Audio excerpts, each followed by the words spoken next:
Halo, gue Tania. Selamat datang di Cerita Malam.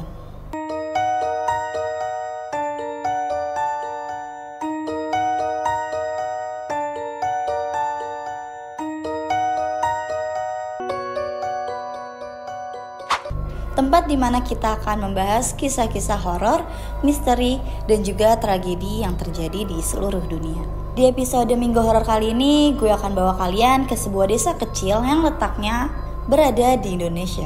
Tempat yang kelihatannya biasa aja, tapi ternyata memiliki sejarah kelam yang sampai saat ini masih dibicarakan oleh banyak orang.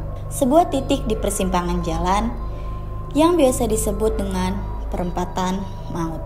Ini bukan sekedar cerita pohon tua atau mitos desa. Di balik sunyinya jalan itu, ada jejak kematian yang sampai saat ini masih belum benar-benar terpecahkan. Mulai dari pedagang kecil, kisah ibu dan anak, sampai seorang pemuda yang hidupnya benar-benar berubah sejak melewati malam di sana. Tapi sebelum itu, pastikan kalian sudah subscribe dan aktifkan lonceng. Karena cerita ini bakal bikin kalian untuk mikir 2 kali sebelum nekat pulang malam dan lewat jalan yang sepi. Cerita ini berawal di tahun 1970-an di sebuah desa kecil bernama Sumberrejo. Saat itu desa ini masih sepi. Tidak banyak kendaraan dan juga tidak banyak orang dari luar. Jalanannya pun masih belum diaspal, sehingga saat hujan turun, tanah di desa tersebut berubah menjadi lumpur pekat yang seperti tidak ingin lepas. Dan di tengah-tengah salah satu perempatan utama tersebut, berdirilah sebuah pohon beringin. Tidak hanya besar, tetapi juga sudah tua. Konon pohon tersebut sudah berdiri sejak zaman penjajahan. Akar-akarnya menjalar panjang, bahkan beberapa muncul lagi di sisi jalan lain seperti ular yang menyelinap secara diam-diam. Bagi warga, pohon itu bukan hanyalah sekedar pohon. Mereka percaya bahwa di sanalah roh-roh leluhur bersemayam. Maka dari itu, setiap malam selalu ada sesajen di bawahnya. Seperti pisang raja, bunga 7 rupa, sampai ayam kampung yang baru saja dipotong. Tapi semua itu berubah saat malam itu tiba. Seorang pedagang keliling yang kita sebut saja Pak Manto, malam itu seperti biasa dia keluar membawa gerobaknya. Ia berjualan pisang, ubi, kain, dan hal-hal sederhana lainnya. Beliau juga terkenal baik dan dikenal oleh semua warga desa. Tapi naasnya, Pak Manto ditemukan meninggal saat kebesokan harinya. Tubuhnya tergantung di salah satu dahan pohon beringin tersebut. Tali tambang melilit lehernya, matanya terbuka lebar seperti melihat sesuatu yang menakutinya. Mulutnya juga terbuka seperti sedang menjerit. Yang paling mengganjal, gerobaknya masih tersusun rapi dan tidak ada barang satupun yang hilang.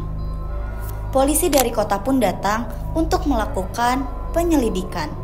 Tetapi hasilnya nihil karena tidak ditemukan sidik jari, jejak kaki, dan tidak ada bukti perlawanan. Bahkan tali yang dipakai pun hanyalah tali biasa. Akhirnya kasus tersebut pun ditutup dan Pak Manto dinyatakan telah melakukan bunuh diri. Tetapi tetap saja warga desa tersebut tidak percaya.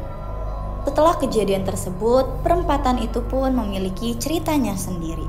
Warga yang nekat lewat malam-malam mulai mengalami gangguan aneh. Ada yang bilang mereka mendengar suara perempuan menangis dari arah pohon beringin, namun saat dicari tidak ada seorang pun.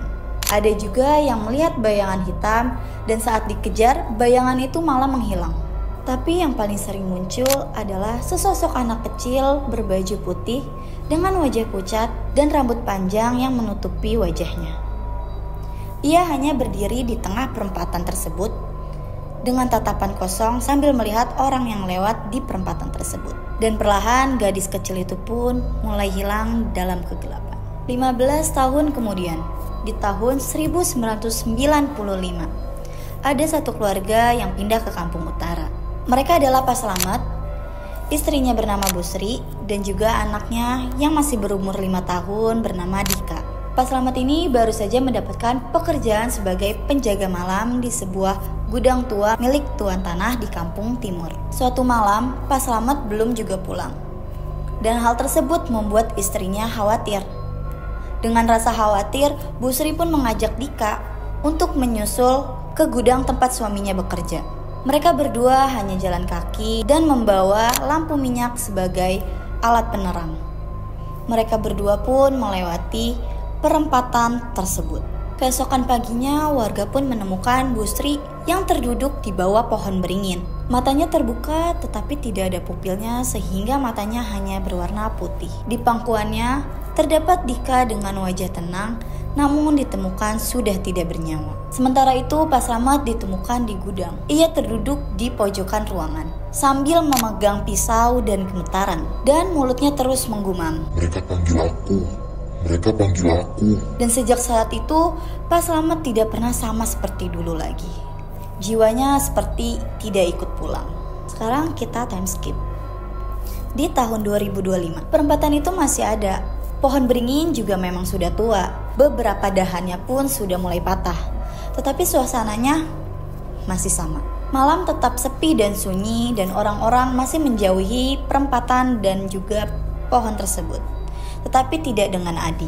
Seorang pemuda berusia 25 tahun ini baru kembali dari desa setelah bertahun-tahun di kota. Dia tidak percaya dengan hal-hal gaib. Bagi dia, itu semua hanya mitos, menakut-nakuti anak kecil saja. Suatu malam, Adi habis nongkrong dengan temannya yang berada di kampung timur. Ia pun memutuskan untuk segera pulang dan lewat jalan pintas, yaitu lewat perempatan tersebut. Sendirian di tengah malam. Saat motornya semakin dekat di perempatan tersebut, udara tiba-tiba berubah menjadi sangat dingin. Bulu kuduk Adi pun ikut berdiri. Bahkan lampu motornya pun mulai kedap-kedip. Adi pun memperlambat motornya. Dan tepat di depan sana, ia melihat seseorang. Adi melihat seorang anak kecil yang sedang berdiri, diam di tengah jalan tersebut. Bajunya berwarna putih lusuh dan rambutnya menutupi wajah. Adi pun berinisiatif untuk turun dari motor dan bertanya, "Dek, kamu dari mana? Kok malam-malam begini masih di sini?" Tidak ada jawaban dan Adi pun berinisiatif lagi untuk maju lebih mendekat ke arah gadis tersebut. Namun, gadis itu mulai mengangkat wajahnya. Dan saat itu juga Adi pun langsung nyaris tidak bisa bernafas. Wajah anak itu terlihat rata, tidak memiliki mata, tidak memiliki hidung, dan tidak memiliki mulut. Hanya ada rongga hitam di sana. Dan dari situ terdengar suara, "Ikut aku." Adi langsung lari ke motor, tapi langkahnya terasa sangat berat, seperti ada yang menariknya dari belakang. Tangan-tangan dingin yang tidak terlihat. Dengan tenaga terakhir, akhirnya Adi berhasil menyalakan motornya dan langsung tancap gas saat itu juga. Dan begitu sampai rumah, Adi pun langsung tidak sadarkan diri di depan pintu. Pagi harinya, ibu Adi pun menemukan Adi dengan kondisi beberapa rambutnya sudah memutih dan ada bekas luka cakaran panjang yang ada di punggungnya. Memang tidak masuk akal. Dan sejak saat itu, Adi mulai berubah. Dia sering terbangun saat tengah malam dan teriak-teriak tidak jelas dengan keringat yang membasahi tubuhnya. Dan setiap mimpi buruknya selalu sama, yaitu sosok anak kecil tanpa wajah. Sampai hari ini, perempatan maut itu masih ada dan cerita-cerita tentangnya tidak akan pernah berhenti. Sebagian orang percaya bahwa pohon beringin tersebut adalah sebuah gerbang. Bukan gerbang biasa, tetapi gerbang menuju dunia lain. Dunia yang tidak bisa dijelaskan oleh bahasa manusia normal. Dan di balik gerbang tersebut terdapat sosok-sosok yang menunggu, mencari, menggoda siapa saja yang berani datang malam-malam.